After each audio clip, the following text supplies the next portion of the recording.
Hey, I'm Patrick from Elevated Overland, and today I'm joined with my wife, Jenna, and we are working on our 1983 Toyota Sunrader that we converted to four-wheel drive, did a ton of other modifications too, but we did leave the interior bone stock, and we're going to go ahead and rip all of that out. So before I hear any of you say, oh, it looks so nice, we're going to show you all around the interior and how trashed it truly is. It is barely holding on by its last thread, so we're going to go ahead and gut it all.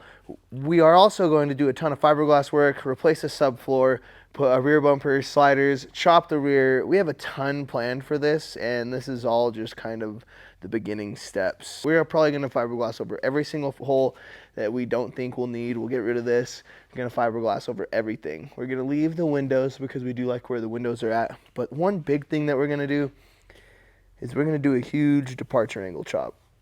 So that means we're going to cut off the rear of the Sunrader completely, just like that. We're going to kind of take a huge piece of it and make it so this thing doesn't drag its butt everywhere, because it does. That's its biggest hindrance right now, is its low departure angle. So we're going to fix that. We'll get rid of the step. A ton of stuff, but you'll see as we go on all of that. And on the other side, we have even more fiberglass work.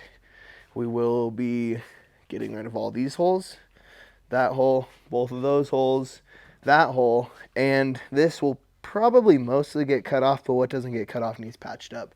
That's pretty much it for all the fiberglass repair that we're going to have to do, but we'll take you inside and show you how trash the inside is, see what it looks like. Ooh, can we even see in here on this like not wide view? Yeah, we can see all right. Okay, so we're inside the camper, and at first sight, it doesn't look too bad, right? It's like, all right, you know, it's not too bad in here. But let's go over everything that's wrong. Well,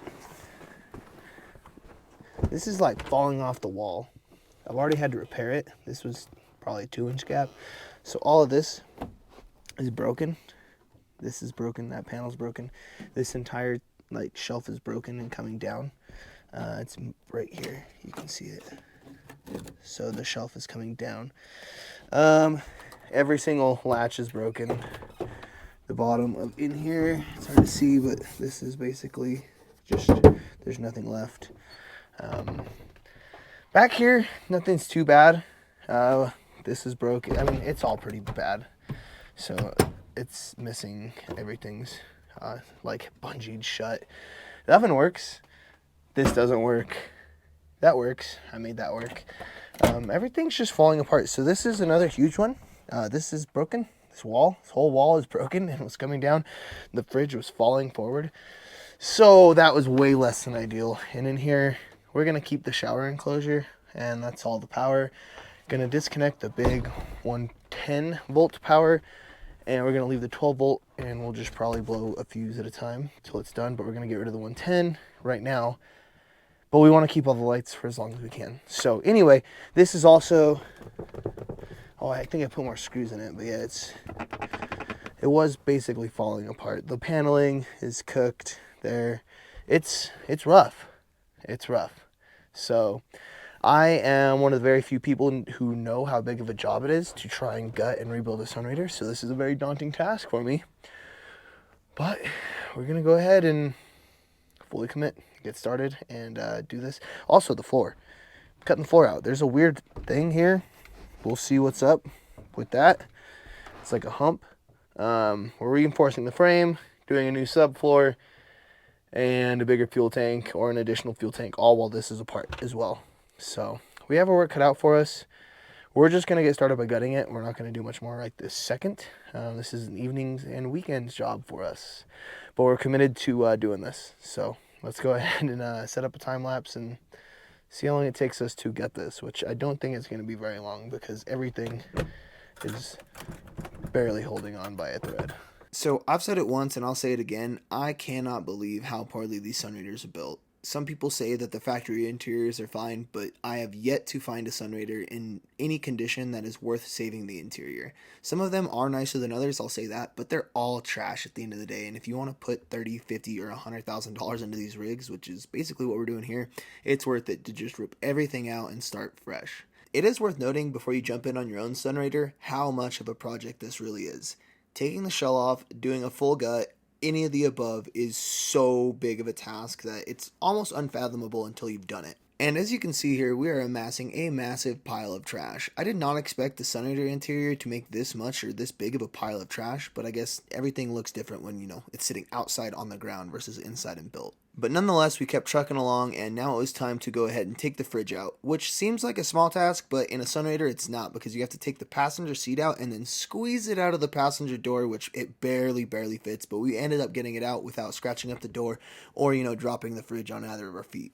And once we got the fridge out of the truck, we finally got to work on the floor, the carpet, and seeing what's under there. Because like I said earlier, I felt something weird in the middle of the hallway, and I actually suspected to have a broken floor, like the subfloor actually be broken and the frame maybe even bent. But once we got the carpet up, we got to see that indeed the floor was not broken. It was in far from great shape, but the floor wasn't actually broken like I suspected it to be. Once we get the carpet out of the camper, we move to the hot water heater, which needs unbolted from the outside so we can then pull it out from the inside, which seems kind of backwards, but that's how it's done. Once we finish with the hot water heater, Jenna moves to the trim rings around the windows so we can peel everything off the walls, and I move to the back of the truck where the kitchen's at. I'm taking everything out of the back of the truck minus the power system, which we're going to leave in place until we're done gutting this so we can see what we're doing while we're gutting it. And once I finish up back there, I move back to the front to help Jenna peel everything off the walls, which of course, as always, comes off like nothing. I'm telling you, this thing was barely holding on to life, and I am so glad that it made it on its very last trip unscathed, and we were able to have a good last trip and last memory in the stock form of this truck, because it was just on the fritz of falling apart. What a pile of trash. This is a huge pile, and I did not expect this much trash. But hopping in here, we have this thing completely gutted. Everything from the roof panels to the fridge, stove, everything. The wet bath is even up there on the cab over. Everything's fairly solid-ish. We have some D-lam here. We have a hole in the floor here.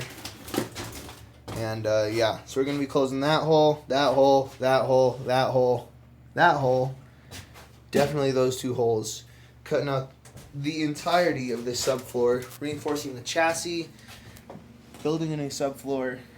It's going to be gnarly. So if you guys want to watch that, if you think that's cool, then hit that subscribe button. And if you enjoyed this video, hit the like button, because it really helps me out. Other than that, thank you guys for watching. Thanks for tuning in. Hopefully you guys enjoyed the video. There will be a lot more to come. Next time we will be constructing instead of destructing. All the destruction's done. So until next time, guys. Thanks for watching.